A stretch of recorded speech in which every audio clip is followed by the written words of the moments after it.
Ассаламағалейкум аға. Уағалейкум ассалам. Қасиетті 3 айдың алғашқысы Ережеп айы кірді. Сол Ережеп айының шарапаты мен нығметі туралы айта кетсеңіз.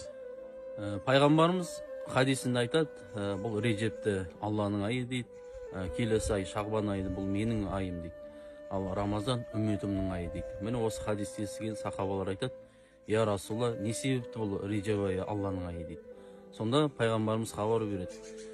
Себебі бұл айда дейді, Алла Тағала күнәларды кешіреді. Сол себепті бұл Алла Тағаланың сүйікті айы дейді. Тағы бір хадисте айтады, егер бұл Режеп айында бір адамның мұқтажын өтейтін болса, Алла Тағала оны Фирдауси жаннатқа кіргізіп, көзінің жетер жеріне дейін сарай тұрғызады дейді. Міне осындай нығметі мен шарапаты бар.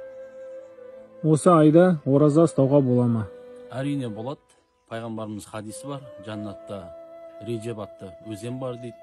Ол сүттен ақ, балдан тәтті дейді. Кім ораза ұстайтын болса, сол судан дәм татады.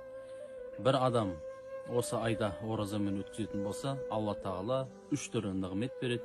Біріншісі өткен күнәларын кешіреді, екіншісі екі дүниеде қиыншылықтан құтқарады, үшіншісі қияметте шөлін қандырады.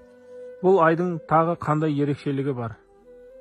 Бұл айда екі қасиетті түн бар. Бірінші Рағайып түні мен екіншісі қасиетті Миғраж түні.